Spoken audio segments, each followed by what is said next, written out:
মুসলিম মোরা ঘুমিয়ে পড়েছি, বিবেকে জ্বলছে তালা, রক্ত মদরে হয়েছে শিথিল, পাপে অন্তর কালা। আসছে পথে আধার নেমে, তাই বলে কি রইবে থেমে, বারে বারে জ্বলবে বাতি, হয়তো বাতি জ্বলবে না, তাই বলে তো ভীরুর মতো বসে থাকলে চলবে না। মুসলিম আমি, সংগ্রামী আমি, আমি চিররণবীর, আল্লাহকে সারা কাউকে মানি না, নারায়ে তাকবীর। মুসলিম জাগে কারবালাতে কঠিন শপথ পড়ে,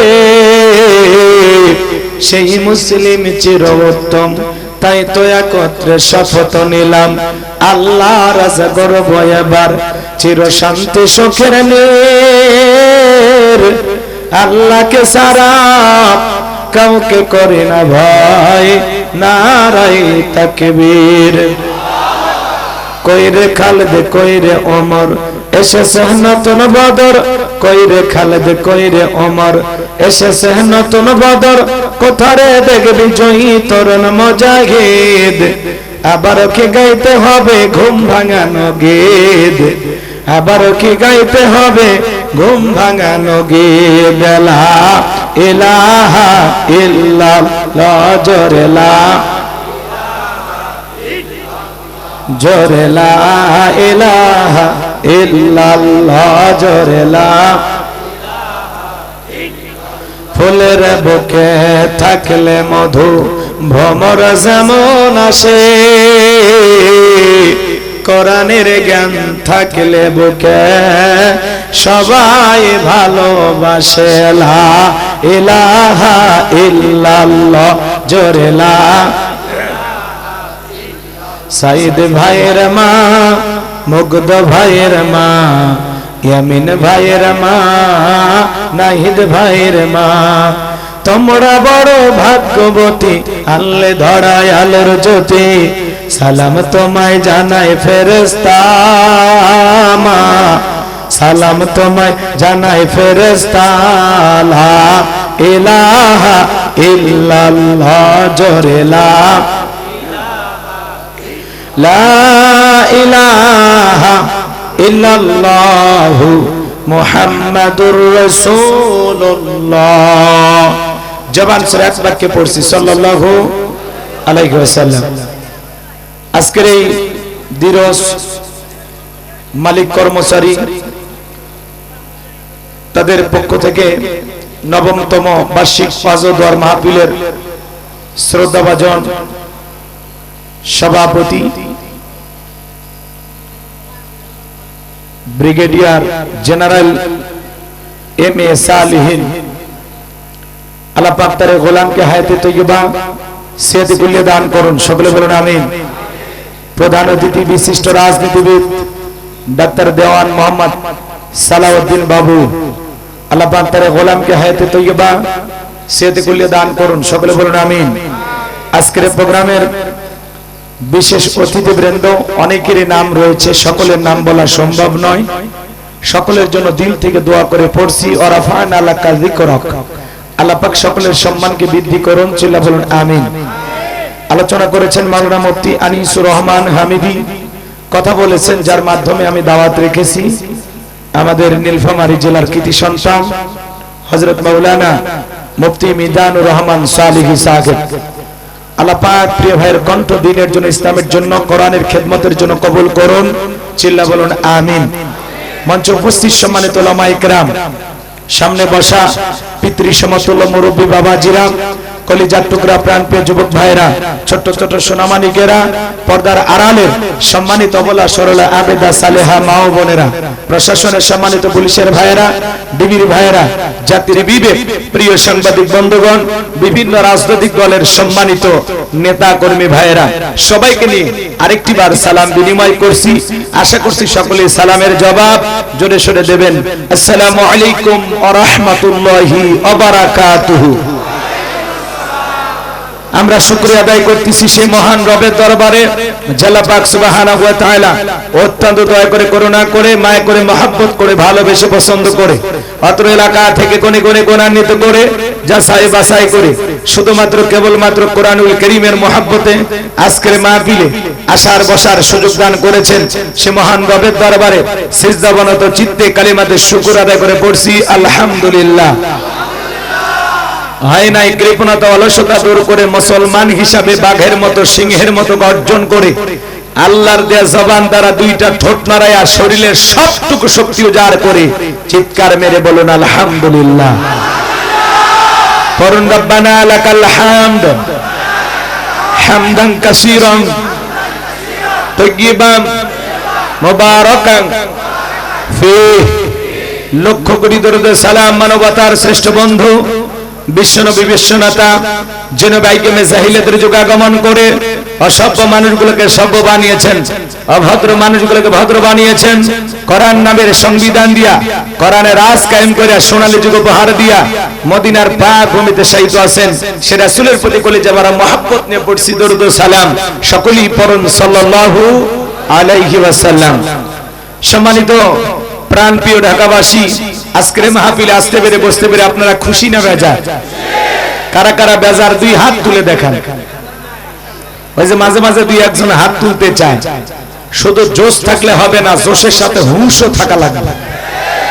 আমাদেরকে বলা হয় হুজুগিয়ে বাঙালি, যাই কয় আইরে সেই দিকে যাইরে, বোঝা সোজা নাইরে, লাঠি বিটা খাইরে। মার খাওয়ার পরে হুঁশ হয়, এই কাম করছিলাম।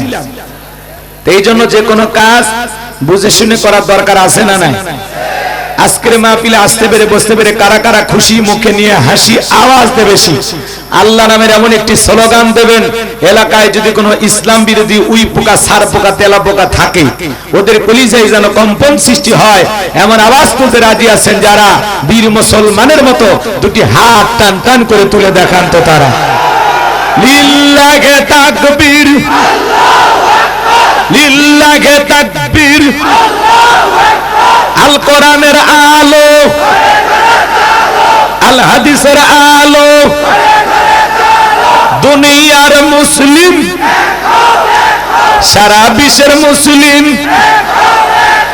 আমার নেতা তোমার নেতা, আমার নেতা তোমার নেতা।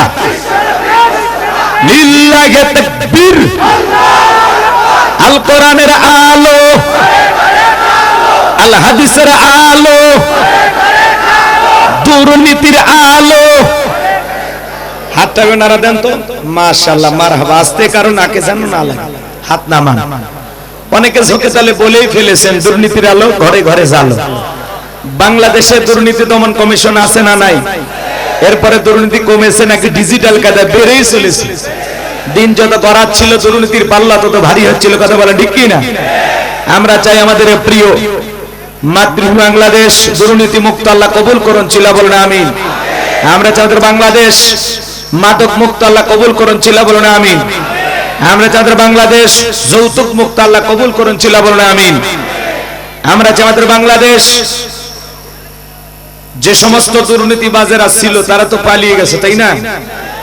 এখনো কি আসে না? আপনাদের এই মাহফিলে আসার সময় আমি একটা বিশাল নদী পার হইলাম। আপনারা নাকি 12 মাসই এই নদীর উপর দিয়ে যান। এটা যদি সিঙ্গাপুর হয় তাহলে মদনপুর কোনটা বলেন? সাফাবাজির ঠেলায় বাংলাদেশে থাকা যায় না। উন্নয়নের জোয়ারে ভাসতেছে, কথা সত্য।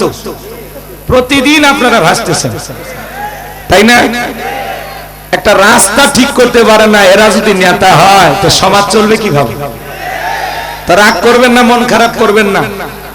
আমি মনে করেছিলাম যে আমি মনে হয় শ্রাবণ মাসে মাহফিলে আসছি, মানে এটা যে মাঘ মাস এটা তো বোঝা যাচ্ছে না। ড্রাইভার বলতেছে ভাই কোন দেশে আসলাম? আমি বললাম ভাই এরকম আসলে পানির ভিতর দিয়ে। এই কমিটির ভাইরাও সামনে যেতে পারতেছে না, কয় হুজুর আসি সামনে আসি। সামনে কই? যে সামনে কইতে কইতে যে জায়গায় নিয়ে আসছে ভাই, রাস্তা তো না মনে হয় ডেলিভারি রোড। কোন মহিলার যদি ব্যথা ওঠে আর যদি অটোওয়ালাকে বলা যায় ভাই ব্রেক ধরবি না, ওই সিজারের কাজ রাস্তার মধ্যে হয়ে যায়, মাঝখানে পুরো টাকাটাই বেঁচে যাবে। কথা বলেন, রাগ করেন আপনারা? এগুলো বললে যারা রাগ করে আসলে এরা আলেমদের কথার মর্ম বোঝে না। আমি আপনাদের ক্ষতি চাই না, তো ভালো চাই, আমি আপনাদের শুভাকাঙ্ক্ষী। কথা বলেন ঠিক কি না?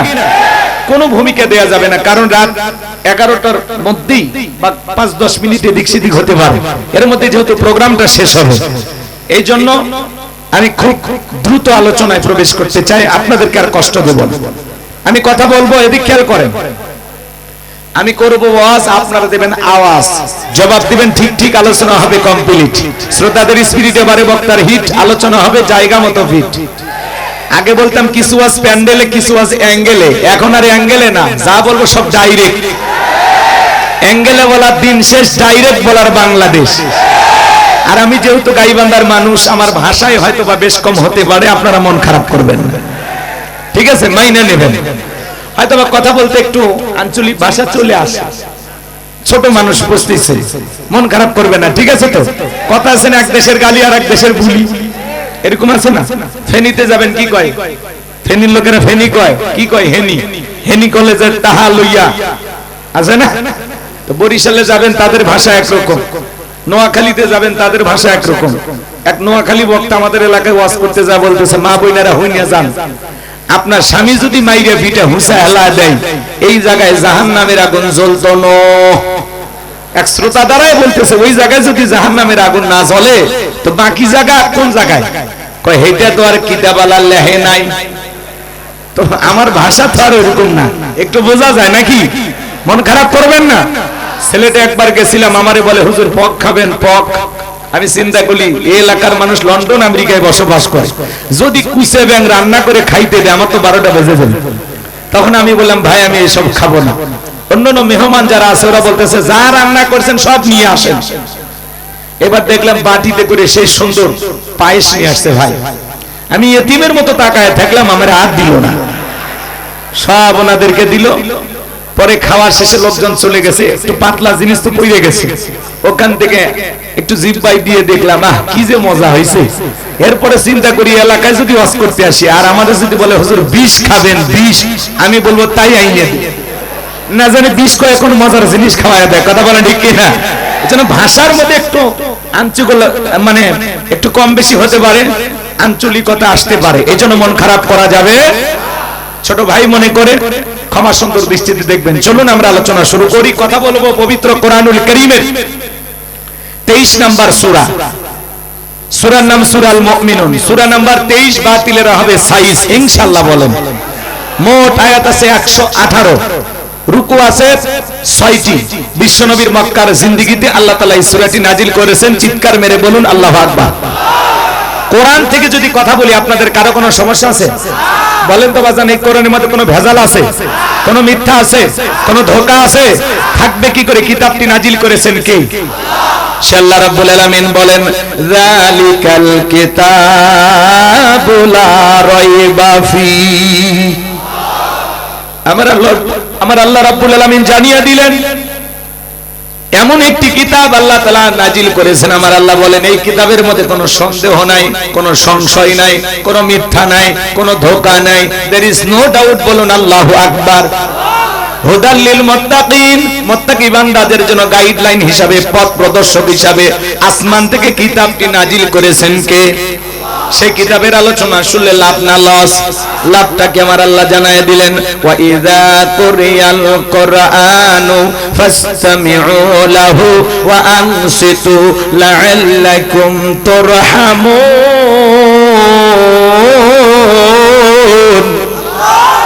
সূরা আরাফ আয়াত নাম্বার 204। আমার আল্লাহ রাব্বুল আলামিন জানিয়ে দিলেন, তোমাদের সামনে যখন কোরআন পাঠ করা হয়, কোরআনের আলোচনা করা হয়, চুপ করে কান লাগিয়ে মনোযোগ সহকারে কোরআনের কথাগুলো শ্রবণ করো। যারা চুপচাপ কোরআনুল কারীমের কথাগুলো শ্রবণ করবে, আমার আল্লাহ রাব্বুল আলামিন আসমান থেকে তাদের উপরে আল্লাহর রহমত বৃষ্টির মতো নাজিল করবেন। বলুন সুবহানাল্লাহ। তাহলে বলেন তো বাজান, কোরআনের কথাগুলো শুনলে লাভ না ক্ষতি? ওয়াযাক্কির ফাইন্না যিকরা তানফাউল মুমিনিন। সূরা জারিয়ার 55 নম্বর আয়াত। আল্লাহ ডেকে বলেন, যারা আমার মুমিন বান্দা, তাদের সামনে যখন কোরআন দিয়ে ওয়াজ করা হয়, কোরআন থেকে উপদেশ দেওয়া হয়, এই কথাগুলো শোনার পরে আমার মুমিন বান্দাদের উপকারে আসবে। বলুন সুবহানাল্লাহ। তাহলে সূরার নাম সূরাল মুমিনুন, বলেন কি না?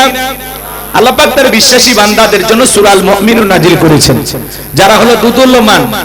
এদিক খেয়াল করেন, দুই নৌকে পা দিয়ে চলে, মুখে বলে একটা, অন্তরে আরেকটা। বৃষ্টি যেদিকে ছাতা ধরে সেদিকে বুলালু মার্কা সব তরকারিতে চলে, ওদের নাম কি? মুনাফিক। এই মুনাফিকদের জন্য আল্লাহ পাক একটি সূরা নাজিল করেছেন, সূরার নাম হলো মুনাফিকুন। কি নাম বলেন তো?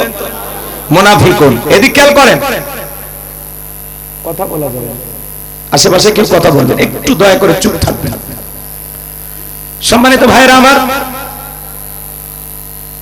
মুনাফিকদের চেনা বড় কঠিন। মুনাফিকদের স্বভাব হলো ইসলাম নামের গাছের গোড়া কেটে মাথায় পানি ঢাল। কথা বলে না কেন?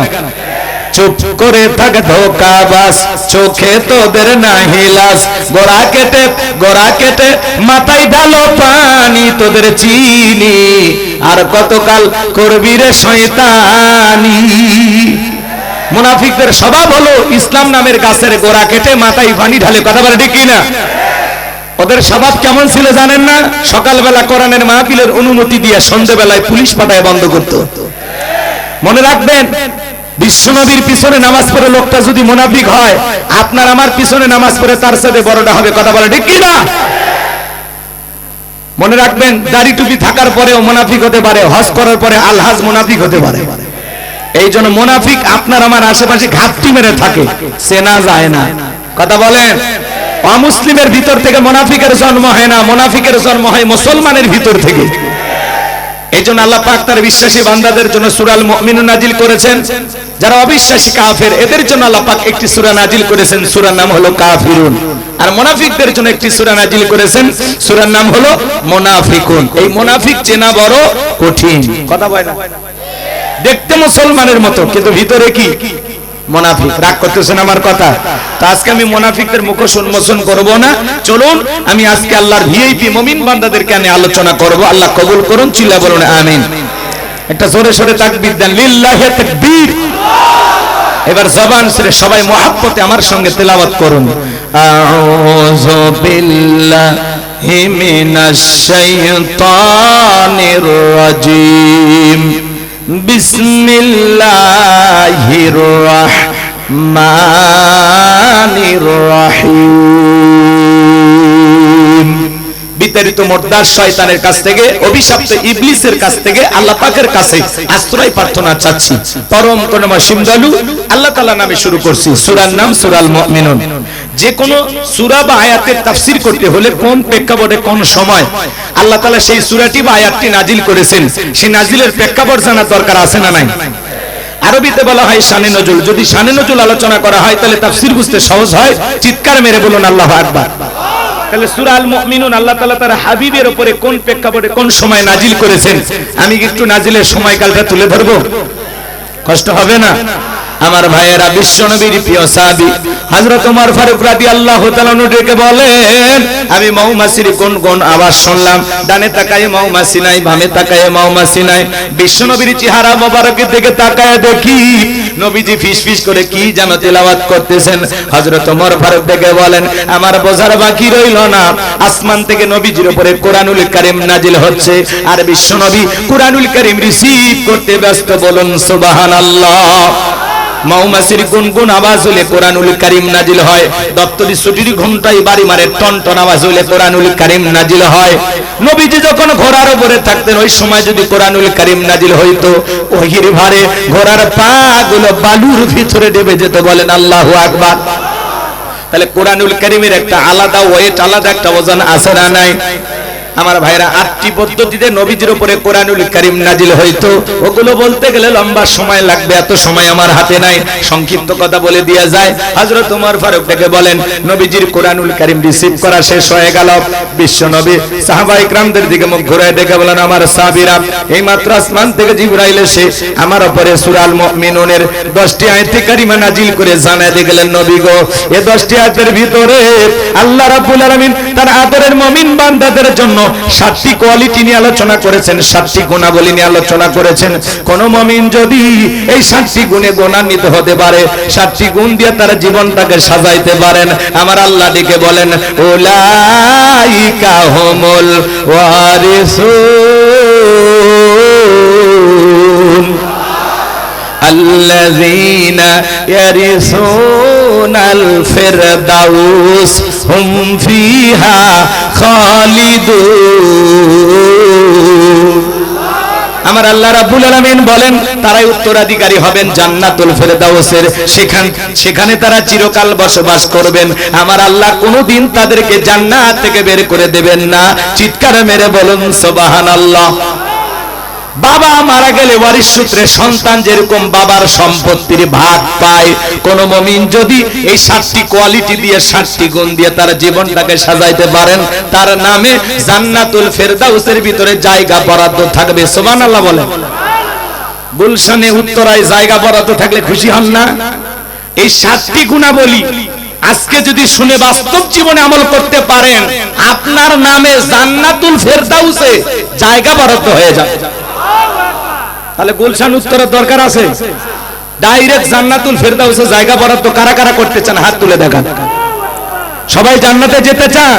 ও আসমানের মালিক আল্লাহ, তাকায় দেখো ঢাকা শুনিয়ারতে হাজার হাজার মুসলমান তোমার জান্নাতে যেতে চায়। আল্লাহ আমাদের সবাইকে জান্নাতুল ফেরদাউসের মেহমান হিসেবে কবুল করুন। একটু চিল্লায় বলুন আমিন। ও আল্লাহ, তোমার কুদরতের নজর দিয়ে তাকায় দেখো যত মানুষ হাত তুলেছে, আল্লাহ আমাদের সবাইকে আজকের আলোচনা শুনে আমল করার তৌফিক দিও। আমাদের সবাইকে জান্নাতুল ফেরদাউসের ওয়ারিশ হিসেবে কবুল করে নিও আল্লাহ।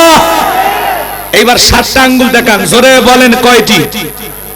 এই আওয়াজ হইল এতগুলো মানুষের 7টি, জোরে বলেন কয়টি? আরো জোরে, জোর হলো না, উঠেই যাবে। হাত না, একটু মিছিল করার অভ্যাস করে নিলাম। 16 বছর মিছিল করতে পারেননি তো, সামনে মিছিল করা লাগবে। জান্নাতে যেতে হলে 7টি গুণাবলী আমি যত দ্রুত সম্ভব, টাইম না থাকলেও আমি 7টা শেষ করার চেষ্টা করব ইনশাআল্লাহ। যেন তার এই গোলামকে বলার তৌফিক দান করেন। চিল্লা বলেন আমিন।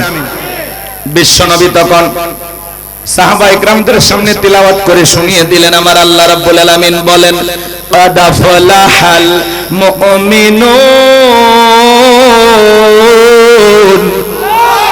আমার আল্লাহ রাব্বুল আলামিন বলেন অবশ্যই মুমিনেরা সফল, অলরেডি মুমিনেরা সফল হয়েছে তারা, ঈমান এনেছে যারা। সুবহানাল্লাহ বলেন।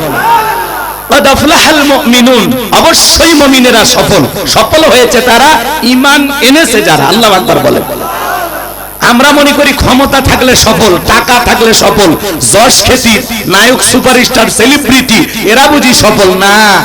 আল্লাহর কাছে এগুলো সফলতার মাপকাঠি না। আল্লাহর কাছে সফল হতে পারবে তারা, ঈমান আনবে যারা। আল্লাহু আকবার বলেন। বর্তমান পৃথিবীর সবচাইতে, এদিকে খেয়াল করেন, বড় নেতা আমেরিকার 47তম প্রেসিডেন্ট হলো ডোনাল্ড ট্রাম্প। কয়েকদিন আগে শপথ গ্রহণ করেছে, আপনারা দেখেছেন। বিশ্ব নেতা কিন্তু চরিত্র ভালো। জনসম্মুখে শপথ গ্রহণ করার সাথে সাথে জনসম্মুখে বউকে জড়ায় কিস করছে। আচ্ছা, বউকে কি বাইরে আদর করার জিনিস না ঘরে? তাহলে যারা এটুকু জানে না, এরা যদি বিশ্বের নেতৃত্ব দেয় তাহলে পৃথিবীর অবস্থা কি হবে এখন বুঝে নেন। শুধু তাই নয়, উনি শপথ গ্রহণ করে আনন্দে আত্মহারা নাচানাচি শুরু করছে। যেই চরিত্র বাংলাদেশের অনেক নেতাদের ভিতরে আমরা দেখেছিলাম, ওরাও আনন্দে আত্মহারা হয় নাচ গান করত। গণভবনে মাঝে মাঝে গানের আসর বানায় ফেলত। কথা কন নাকি আপনারা? কি মনে করে গাইবান্ধা থেকে আসছি থেকে কিচ্ছু বুঝি না, কারো ইচ্ছা মতো অজবি না। কথা বলবো, হজম করতে পারলেও বলবো, না করতে পারলেও বলবো। মনে অনেক দুঃখ জমা আছে, 16 বছরের কাজ আজকে আদায় করে।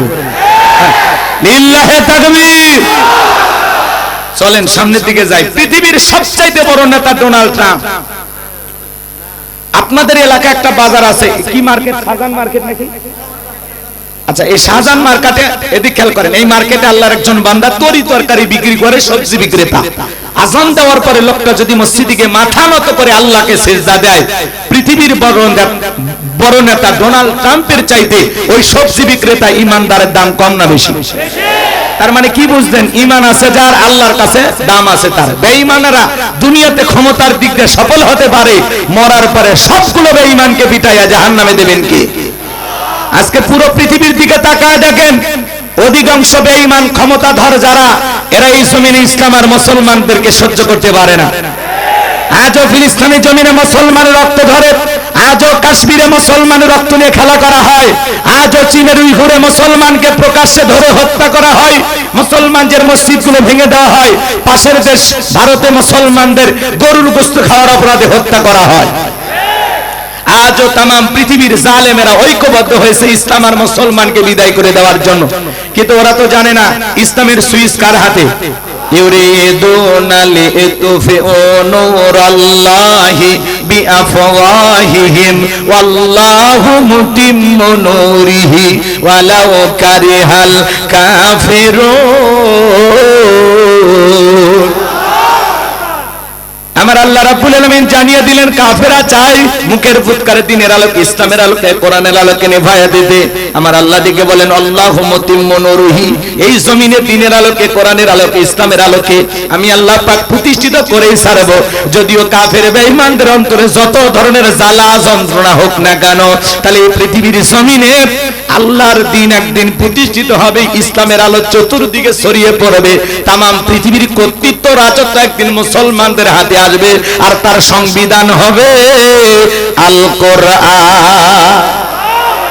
তামাম পৃথিবীর কর্তৃত্ব রাজত্ব পাওয়ার ক্ষমতা একদিন মুসলমানের হাতে আসবে, তামাম পৃথিবীর নেতৃত্ব দেবে মুসলমানেরা। আল্লাহু আকবার বলে। সেই দিন আমরা দেখতে না পারলেও আমাদের সন্তানেরা দেখবে, তারা না পারলেও নাতিপুতি দেখবে। কথা বলেন না কেন? কিন্তু মনে রাখবেন, ক্ষমতা পাইলে লাফালাফি করার কোনো সুযোগ নাই। অনেক ক্ষমতাধরকে আল্লাহ পাক দুনিয়ার জমিনে লাঞ্ছিত করেছেন। কথা বলে ঠিক না? এমনও ক্ষমতাধর আছে ক্ষমতা থুয়ে ফেলে যায়।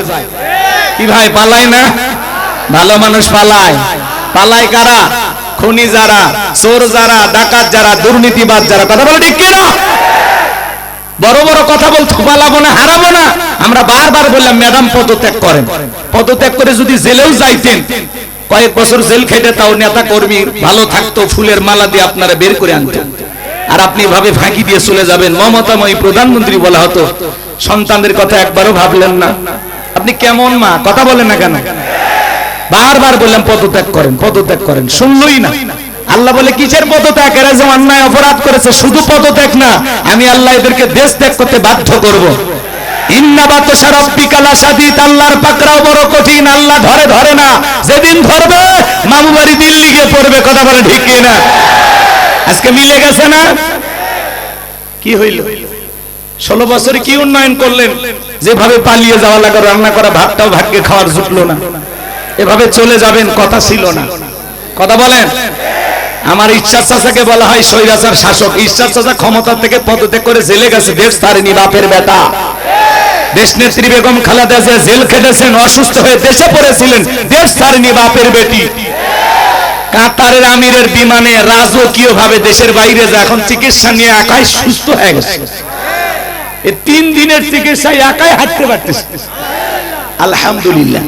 উনি কখনো এই দেশের মানুষকে বিপদে ফেলে পালিয়ে যায়নি, বেগম খালেদা জিয়া। কথা বলেন কি না? আর আপনি কেন গেলেন? কেন গেলেন বলেন? এভাবে যাওয়ার তো কথা ছিল না। মাঝে মাঝে কল রেকর্ড ফাঁস হয়, বলে আমি দেশের কাছে আছি, চট করে ঢুকবো। আমরা বলি আপনি আসেন, মেয়ে মানুষ দেশের বাইরে আর কত থাকবেন, একটু আসেন। কথা কয় না কেন? বুবু আইবা, তুমি আইবা গো, সেই দিন আইসা বুবু ক্ষমতা পাইবা না। না, ঢাকা এটা না বলাই ভালো। কি বলবো? চলবে? লিল্লাহিত তাকবীর। বুবু আইবা, তুমি আইবা গো, সেই দিন আইসা বুবু ক্ষমতা পাইবা না। খোঁজ নাই বুবু কাদের কাকার, অবস্থা খারাপ দরবেশ বাবার, হাউন আঙ্কেল এখন সামনেও আসে না। নেতা কর্মী সব জেলের ভিতর, আমি আসি ডরের ওপর, কখন জানি আসে গ্রেফতারি পরোয়ানা। বুবু আইবা, তুমি আইবা গো, সেই দিন আইসা বুবু চিয়ার পাইবা না। ক্ষমতার চেয়ার থেকে নামা সহজ, কিন্তু ওই চেয়ারে ওঠা কঠিন। 16 বছর লাগছে ছাড়তে। আর আমরা এদিক মেয়ে মানুষের রাগ বেশি, জেদ বেশি। দেখেন না মাঝে মাঝে বাড়িতেই স্বামীর সাথে ঝগড়া লাগে হাড়ি পাতি ভেঙে ফেলে দেয়, স্বামী তুলে আছাড় মারে। অতএব সিদ্ধান্ত নেন আগামীতে আর যাই হোক, যেই দলেরই হোক, একটা পুরুষ প্রধানমন্ত্রী চাই। কারা কারা পুরুষ দেখতেছেন হাত তুলে দেখান। লিল্লাহি তাকবীর। যাক, বিজয় হয়ে গেছে। নারীদের দেখার দিন শেষ, আগামীতে পুরুষের বাংলাদেশ। পুরুষ হবে অভিভাবক, যেই দলেরই হোক একটা পুরুষ নিয়ে আসে। আর মেয়ে মানুষ আসলে 16 বছর ঘর জামাই ছিলেন, আবার রেডি থাকেন। আমার ভাইরা চলেন সামনের দিকে যায়, একটু মাঝে মাঝে বাস্তবতা নিয়ে নাড়া না দিলে ওয়াজ ভালো লাগবে না। হ্যাঁ, এগুলো আপনারা যেন ভুলিয়ে না যান, ওই জন্য একটু নাড়া দিচ্ছি। হ্যাঁ, রাগ করে চলেন আমার ভাইয়েরা। তাহলে পৃথিবীর সবচেয়ে বড় ক্ষমতাধর ব্যক্তি ডোনাল্ড ট্রাম্প, আর আপনাদের এখানকার একজন সবজি বিক্রেতা। আল্লাহর বান্দা যদি আজান দেওয়ার পরে মসজিদে গিয়ে মাথা নত করে আল্লাহকে সিজদা দেয়, বলেন তো বাজান, এই পৃথিবীর বড় লিডার ডোনাল্ড ট্রাম্পের চাইতে সবজি বিক্রেতা ইমানদারের দাম কম না বেশি? রাশিয়ার প্রেসিডেন্ট পুতিন, বাংলাদেশের একজন রিকশা চালক, ভ্যান চালক, লোকটা যদি ইমানদার হয়, আজান দেওয়ার পরে মসজিদে মাথা নত করে যদি আল্লাহকে সিজদা দেয়, ওই পৃথিবীর বড় নেতার চাইতে রিকশা চালক, ভ্যান চালক ইমানদারের দাম কম না বেশি? তার মানে উদাহরণ দিয়ে কি বুঝাইলেন? সহজ একটা কথা মনে রাখবেন, ঈমান আছে যার, আল্লাহর কাছে দাম আছে তার। চেহারা কালো হোক, ফর্সা হোক, লম্বা হোক, খাটো হোক, ধনী হোক, গরিব হোক, তাতে কোনো সমস্যা নাই। আপনার আমার ভিতরে ঈমান আছে, আল্লাহর কাছে আপনার দাম আছে। আল্লাহর কাছে যদি দামি হতে পারি, এই জীবনে আর কিছু চাওয়ার আছে? তাহলে আমি বলবো কাদাফলাহাল মুমিনুন, আল্লাহ বলেছেন অবশ্যই মুমিনেরা সফল। সফল হয়েছে তারা ঈমান এনেছে যারা। আমি শুধু বলবো সফল হয়েছে কারা, আপনারা বলবেন ঈমান এনেছে যারা। বলতে পারবেন না? বলেন সফল হয়েছে কারা? শোনেন শোনেন, আল্লাহ তাআলা ভালোবেসে মুসলমানের ঘরে জন্ম দিয়া জান্নাতের রাস্তা একটু আগায় দিয়েছে। পৃথিবীর শ্রেষ্ঠ কিতাব কোরআনুল কারীম দান করে জান্নাতের রাস্তা আরেকটু আগায় দিয়েছে। এরপরে পৃথিবীর শ্রেষ্ঠ পয়গম্বর মুহাম্মদ রাসূলুল্লাহ সাল্লাল্লাহু আলাইহি সাল্লামের উম্মত বানায়া জান্নাতের রাস্তা আরেকটু আগায় দিয়েছে। একটু আমল করলেই জান্নাত। করব তো ইনশাআল্লাহ? খারাপ লাগে? একজন অমুসলিম জোহরের নামাজের পূর্বে ঈমান গ্রহণ করেছে, ওই ব্যক্তির উপরে জোহরের সালাত আদায় করা কি ফরজ। তার মানে কি বুঝলেন? ঈমান আনার পরে মুমিন জীবনের সবচাইতে গুরুত্বপূর্ণ এবং দামি ইবাদতের নাম হলো সালাত। আল্লাহ যখন মুমিন বান্দাদের 7টি কোয়ালিটি নিয়ে আলোচনা করলেন, আমার এদিকে খেয়াল করেন, কথা কিন্তু আমার না, কথা হলো এই বাসিওয়ালা। আমি খালি সুর তুলতেছি, অ্যাডভাইস করে আপনাদেরকে বলতেছি। কথাকে বোঝেন? 1 নাম্বার আল্লাহ তাআলা সালাত দিয়ে শুরু করলেন। কিয়ামতের ময়দানে সর্বপ্রথম সালাতের হিসাব হবে। কথা ভেজাল আছে? রাগ করেন আমার কথা? তাহলে এইবার শুরু হয়ে গেল মুমিন বান্দার 1 নাম্বার গুণাবলী। যুবক যারা আসছো বাবা, নিরাশ হয় না। 4 নাম্বার গুণাবলীতে যুবকদের স্পেশাল আলোচনা আছে। লিল্লাহি তাকবীর। এদিকে খেয়াল করেন বাজান, ঈমান ছাড়া জান্নাতে যাওয়া যাবে? ঈমান নামের পাসপোর্ট আছে যার, জান্নাতের ভিসা লাগবে ইনশাআল্লাহ। এইবার চলেন 7টি গুণাবলী। 1 নাম্বার শুরু হয়ে গেল। আমার আল্লাহ রাব্বুল আলামিন বলেন, আল্লাযীনা হুম ফি সালাতিহিম খাশিউন। মুমিন বান্দার 1 নাম্বার গুণাবলী, যারা নিজেদের সালাত বিনয়ের সহিত, নম্রতার সহিত, আল্লাহর ভয় নিয়ে আদায় করে। আপনি আমি যখন সালাত আদায় করব, অন্তরে ভয় থাকতে হবে কার? আয়াতের ব্যাখ্যায় তাফসীরি কারকারে লিখেছেন, তাফসীরে ইবনে কাসির থেকে বলছি, অন্তরের ভিতরে সুচিন্তা, দুশ্চিন্তা, কুশ্চিন্তা, বিবির কথা, সংসারের কথা, ব্যবসা বাণিজ্যের কথা, দুনিয়াবি কোনো চিন্তা ভাবনা মনের মধ্যে রাখা যাবে না। টেনশন মুক্ত হৃদয় নিয়ে, আল্লাহর ভয় নিয়ে নামাজে দাঁড়াইতে হবে। তাহলে আপনি আমি যখন সালাত আদায় করার জন্য মসজিদে দাঁড়িয়ে যাব, অন্তরে ভয় থাকতে হবে কার? ইয়া আইয়ুহাল্লাযীনা আমানুত্তাকুল্লাহ, হে ঈমানদারগণ আমি আল্লাহকে ভয় করো। হাক্কা তুকাতিহি, ভয় করার মতো ভয় করো। কিভাবে সালাত আদায় করবেন? বিশ্বনবী কিভাবে সালাত আদায় করতেন? আম্মা জান আয়েশা ডেকে বলেন, নবীজি নামাজের ভিতরে এত লম্বা সময় ধরে দাঁড়িয়ে থাকতেন, মাঝে মাঝে তাকায় দেখতাম নবীজির পা মোবারক ফুলে উঠেছে। আম্মা জান আয়েশা ডেকে বলেন, নবীজি নামাজের ভিতরে এত লম্বা সময় রুকু করতেন, সিজদা করতেন, মাঝে মাঝে মনে হয় নবীজি আর কোনোদিন সিজদা থেকে মাথা উঠাবেন না।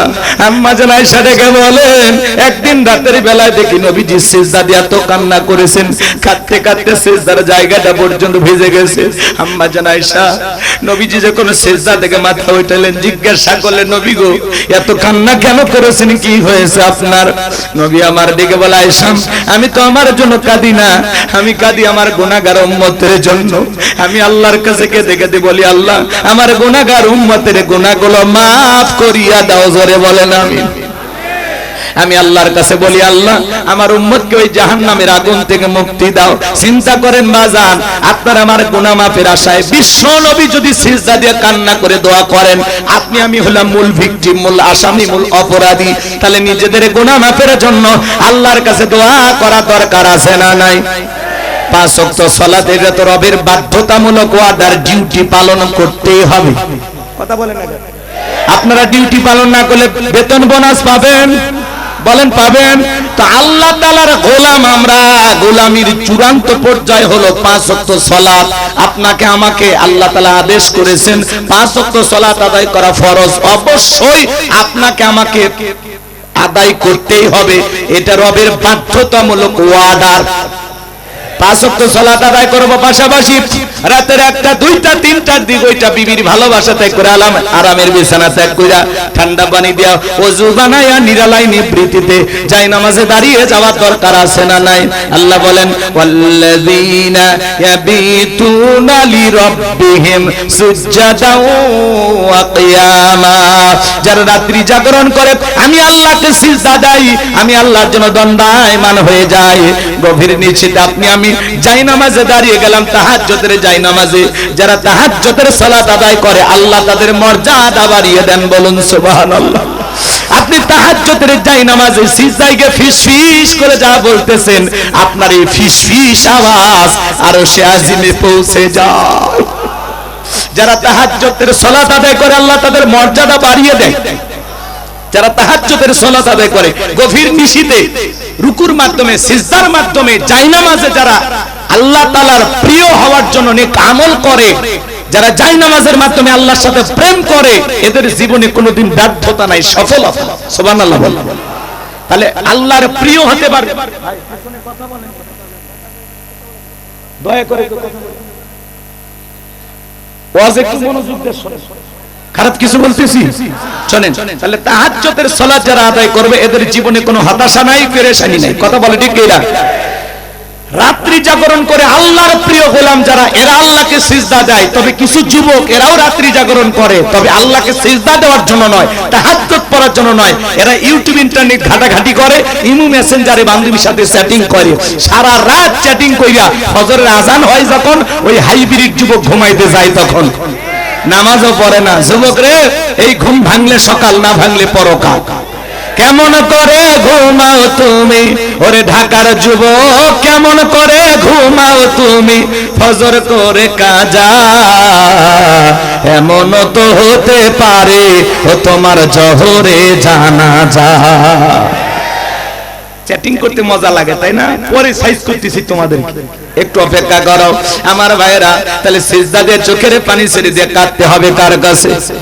তাহাজ্জুদের জায়নামাজে গভীর নিচিতে সিজদা দিয়ে আল্লাহর কাছে কেঁদে কেঁদে বলবেন, রব্বানা সরিফান্না আযাবা জাহান্নাম ইন্না আযাবাহা কানা গরামা। হে আমাদের রব, ওই কঠিন ভয়ঙ্কর জাহান্নামের আগুন থেকে আমাদের মুক্তি দাও। ওই জাহান্নামের আযাব শাস্তি সহ্য করার ক্ষমতা আমাদের নাই। ইন্নাহা সাআত মুস্তাকররাও ওয়া মুকামা। নিশ্চয়ই আবাসস্থল হিসাবে, বসতির জায়গা হিসাবে ওই জাহান্নাম কতটা নিকৃষ্টতম একটা স্থান। জাহান্নাম সুখের জায়গা না, ওইটা হলো যন্ত্রণার কারখানা।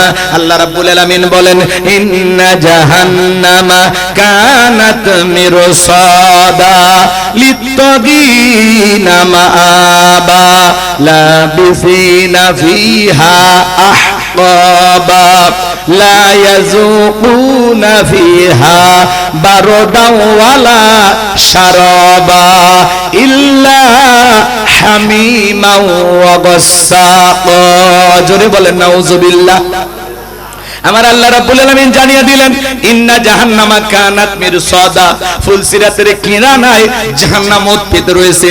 শিকারী ধরার জন্য যেমন ফাঁদ পাতা হয়, আল্লাহর অবাধ্য গুনাহগার গোলামদের ধরার জন্য ফুলসিরাতের কিনারায় জাহান্নাম উৎপেত রয়েছে। এটা হলো আল্লাহর অবাধ্য গোলামদের থাকার আবাসস্থল। একটা মানুষ কত লক্ষ বছর কত কোটি বছর জাহান্নামের আগুনে জ্বলবে, এর সঠিক ইলম আর জ্ঞান আছে কার কাছে?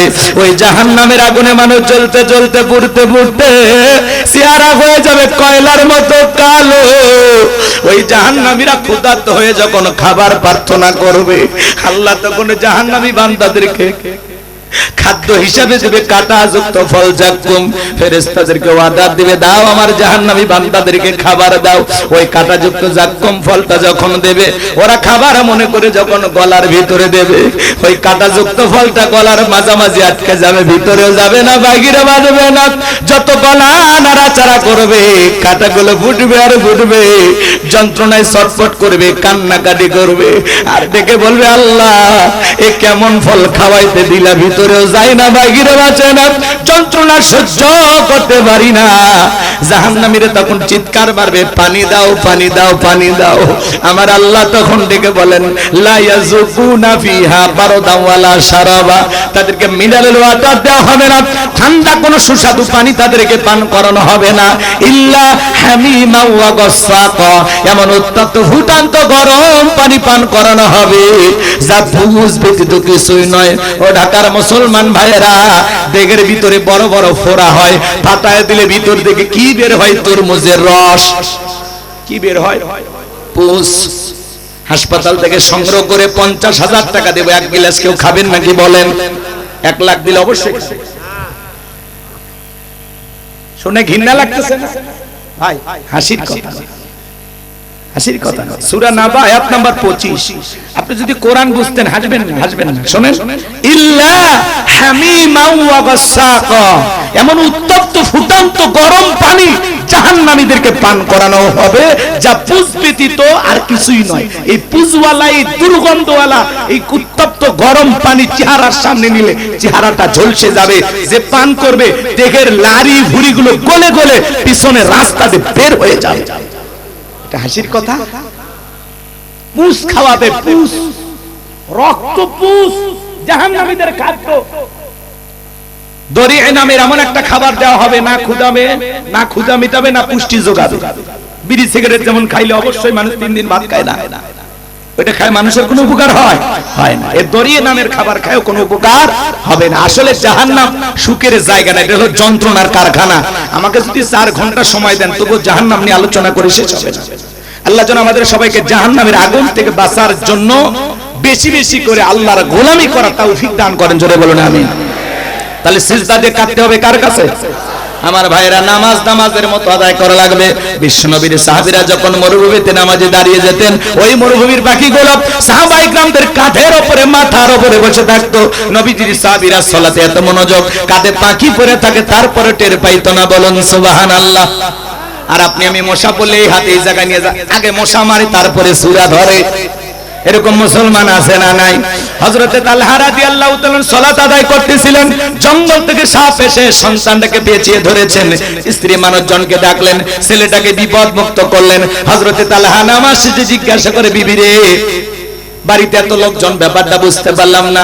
দেখে বলে, স্বামী আপনি যখন নামাজের মধ্যে দাঁড়িয়ে গেছেন, জঙ্গল থেকে সাপ এসে সন্তানটাকে পেঁচিয়ে ধরেছিল, আমি মানুষজনকে ডাকলাম, ছেলেটাকে বিপদ মুক্ত করলাম। এত ঘটনা আপনার চোখের সামনে ঘটে গেল, আপনি কি কিছুই বলতে পারেন না? হযরতে তালহা ডেকে বলেন, বিবি রে, নামাজের মধ্যে মন যদি এদিক সেদিক চলে যায়, তাহলে নামাজ তো আর নামাজ থাকে না। বলুন সুবহানাল্লাহ। আর আপনি আমি নামাজ পড়ি ঢাকায়, মন চলে যায় ভারতের বর্ডারে। নামাজ পড়ে আশুলিয়া, মন চলে যায় দৌলতদিয়া। এ কথা কয় না কেন? নামাজ পড়ে ঢাকা, মন চলে যায় কুষ্টিয়া। নামাজের মধ্যে দাঁড়ায় নানান চিন্তা ভাবনা মনের মধ্যে আসে। দুনিয়াবি এত চিন্তা ভাবনা মাঝে মাঝে নামাজের মধ্যে মনে হয় নামাজ 2 রাকাত না 3 রাকাত, মনে থাকে না। মাঝে মাঝে দুনিয়াবি এত কথা, এত চিন্তা, নামাজেই মনে হয় সিজদা 2টা দিলাম না 1টা দিলাম। নামাজের ভিতরে ব্রেক করে চিন্তা করা। একটি গবেষণায় বলা হয়েছে, বাংলাদেশের কিছু কিছু মুসল্লিদের মন 8 সেকেন্ডও নামাজের মধ্যে স্থির থাকে না। আমাদের মনে এত অস্থির। কথা কয় না? ওই জন্য আমি গোলাম রব্বানি কইলে অনেকে মন খারাপ করে, আমাদের পাগল মন খালি ছটফট করে, সময় নাই ওইদিকে যাওয়ার সুযোগ নাই। রাগ করেন না কি আপনারা? আমাদের মন খালি কি উতাল পাতাল, দুনিয়াবি নানান চিন্তা ভাবনা নামাজের মধ্যেই মনে হয়।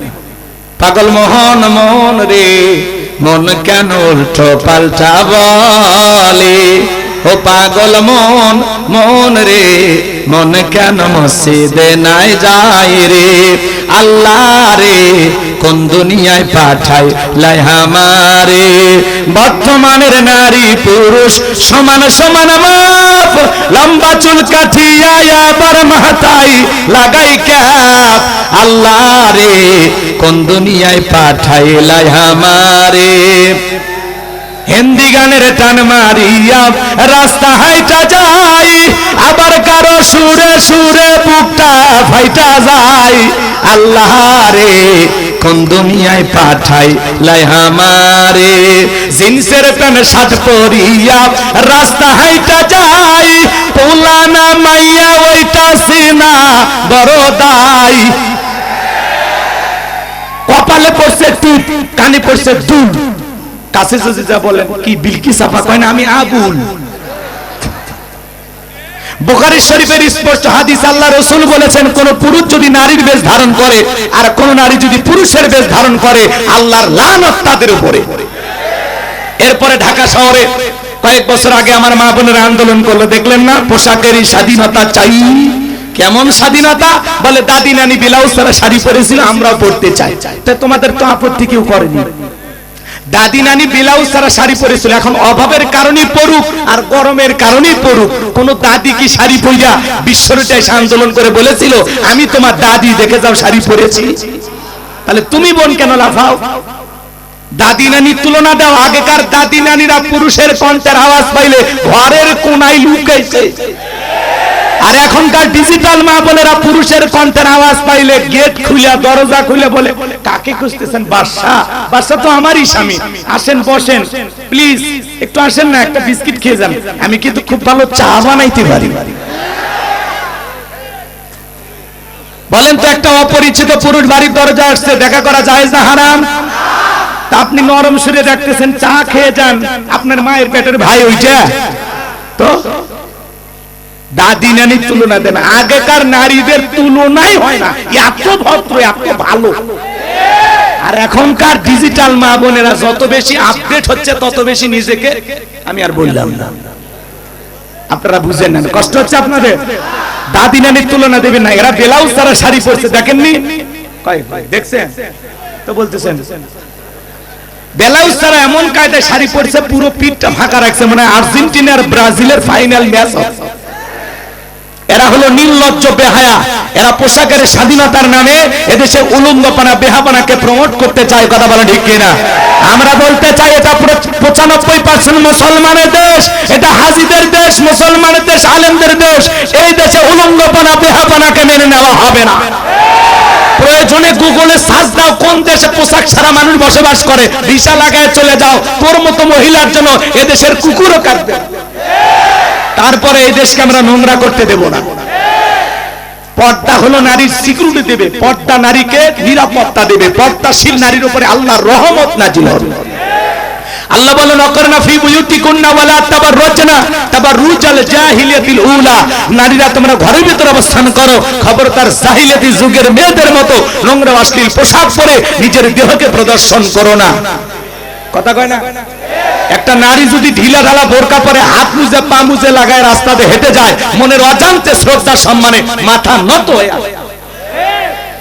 আর যারা উল্টো পাল্টা পোশাক পরে, ওর পোশাকের সাইজ দেখে মানুষের চোখ নিচু হয়ে আসে। উল্টা পাল্টা পোশাক পরে আর বলে ছেলেদের চোখ খারাপ। ও তোমরা দেখাবা, দেখলেই তো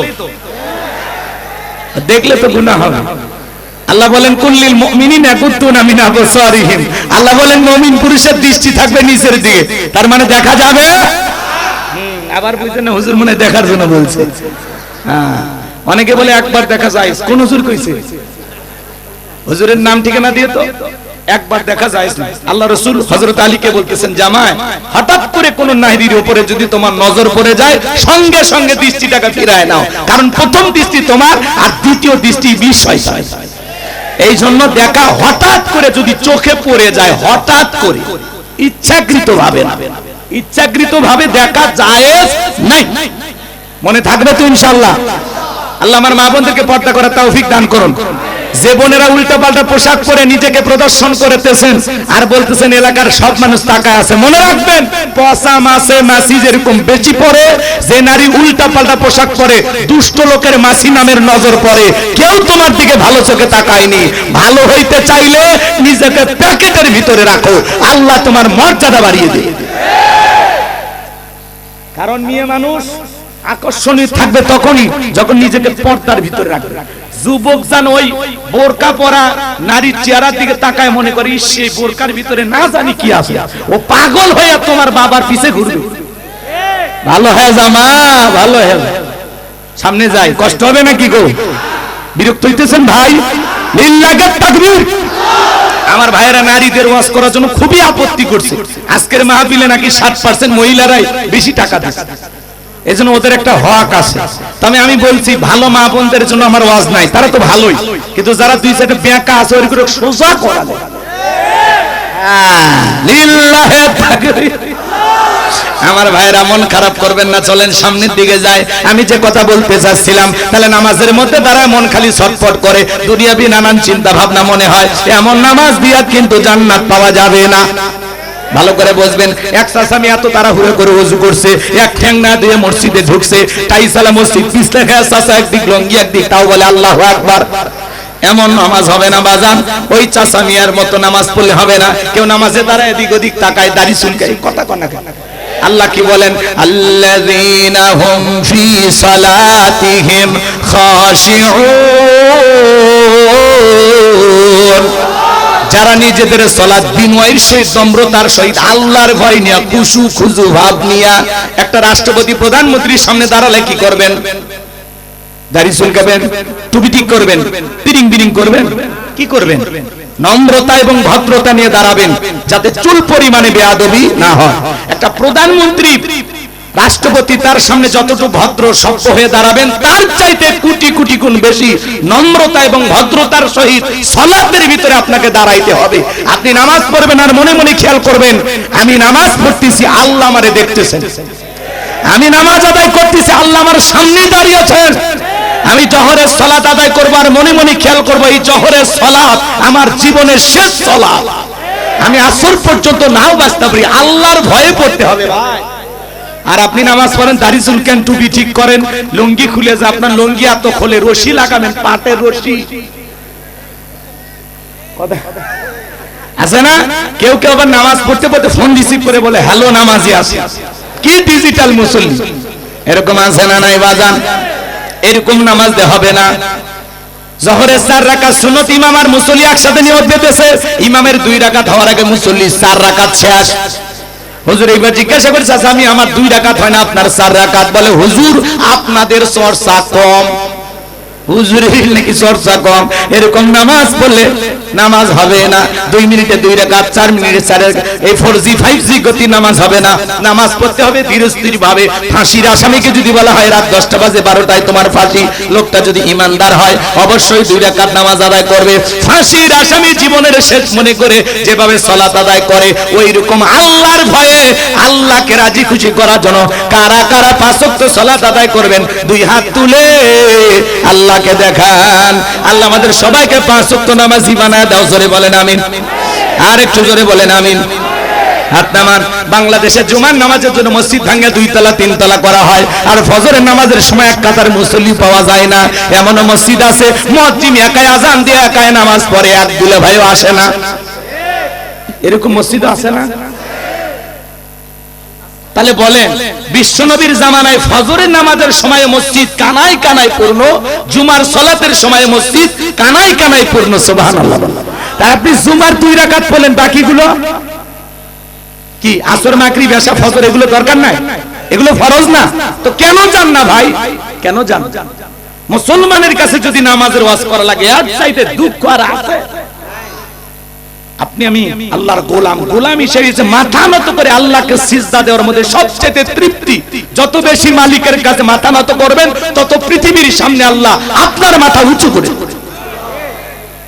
পারবো তো গোলামি করতে ইনশাআল্লাহ? সময় নাই, নামাজ করলে 2 ঘন্টা ওয়াজ করা যাবে, ওদিকে যাব না। এইবার 2 নাম্বার গুনাহ বলি, ওয়াল্লাযীনা হুম আনিল লাগবি মুরিদুন। মুমিন বান্দার 2 নাম্বার গুনাহ বলি, অনার্থক কথাবার্তা বলা যাবে না, অপ্রয়োজনীয় কথা বলা যাবে না। এক জায়গায় বসে 2-3 ঘন্টা গল্প করে, চায়ের কাপে ঝড় তোলে, মনে হয় গীবত কমিটি সভাপতি সেক্রেটারি বসে গেছে, বলে অমুক খারাপ তমুক খারাপ, এ ভালো না সে ভালো না। আরে ভাই, মানুষের সমালোচনা করে কোনো লাভ নাই, নিজের সমালোচনা করেন। নিজের জীবনেই তো তুলুটু দিয়ে ভরা, আমি তো নিজের গুনাহের টেনশনে ঘুমাইতে পারি না, মানুষকে নিয়ে এত চিন্তা করার সময় আছে? তাহলে মানুষের সমালোচনা করা যাবে? কে খারাপ কে ভালো এটা নিয়ে আপনাকে পড়ে থাকতে হবে না। আপনি এত সমালোচনা কেন করেন? চায়ের কাপে ঝড় তুলে ফেলে দিছে, ফটর ফটর ফটর ফটর, মানে অটো মেশিন চালু করেছে। আগে 4-5 জন মহিলা এক জায়গায় হলে গীবত পরনিন্দা হইতো, এখন 4-5 জন পুরুষ এক জায়গায় হলে গীবত শুরু হয়ে যাবে। আল্লাহ যেন একটু হেদায়েত দান করেন, জোরে বলেন আমিন। আপনি এত কথা কেন বলেন? এত কথা কেন বলেন? আপনার জবানের প্রত্যেকটা কথা আল্লাহ রেকর্ড করতেছেন। মায়াল ফিজু মিন কাউলিন ইল্লা লাদাইহি রাকিবুন আতীদ। বান্দা এমন কোন কথা বলে না যে কথা রেকর্ড করার জন্য আমার ফেরেশতারা নাই।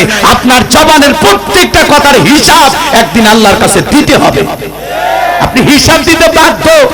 মোবাইলে রিসার্চ করার মতো জবানটা যদি রিসার্চ করা লাগতো, তাহলে এমনি আওয়াজ বন্ধ হইতো।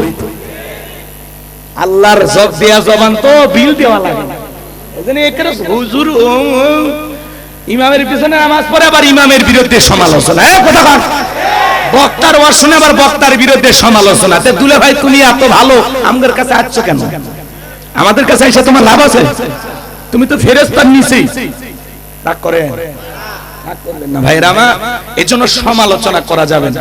আমি মানুষকে নিয়ে কেন ভাববো? যারা সমালোচনাকারী এরা হলো নিচু মনের মানুষ। আর এদিকে খেয়াল করেন, সূরা মুদ্দাসিরে আল্লাহ পাক জানিয়ে দিয়েছেন, ওয়াকুন্না নাখুযু মাল খায়িদিন। যারা সমালোচনাকারী এরা যাবে সাকর নামক জাহান্নামে। তাহলে আমি মানুষের সমালোচনা আজ থেকে করব, মনে থাকবে তো ইনশাআল্লাহ? মান সামাতা নাজা, চুপ থাকলেও আপনি নাজাত পাবেন, বলেন আল্লাহু আকবার। এজন্য মুমিন বান্দা জবান দেশে কথা বলবে, যে কথা বললে সব হয়। মুমিন বান্দা অনার্থক কাজ করবে না। মুমিনের টাকা হলে মুমিন সিনেমা হল বানাবে না, যাত্রা গানের আয়োজন করবে না, গানের কনসার্ট দেবে না, মদের বাদ দেবে না, সিনেমা হল বানাবে না। মুমিনের টাকা হলে মুমিন মসজিদ বানাবে, মাদ্রাসা বানাবে, ঈদগাহ মাঠ বানাবে, কবরস্থান বানাবে, তাফসীরুল কোরআন মাহফিলের আয়োজন করবে। মুমিনের টাকা দিয়ে সমাজে ভালো ভালো কাজ চালু হবে। আর যেই দেশের মানুষ খাইতে পারে না, ডাস্টবিনের খাবার খুঁড়ে খায়, একটা নারী 500 টাকার বিনিময়ে দেহ টাকা বিক্রি কইরা পেটের ভাত জোগাড় করে, কত মানুষ রেল স্টেশনে ঘুমায়। আর সেই দেশে যারা ভাস্কর্যের নামে 4,500 কোটি টাকা খরচ করেছে, প্রত্যেকটা টাকার হিসাব একদিন আল্লাহর কাছে দিতে হবে। ভাস্কর্য বানায় লাভ করছেন কি?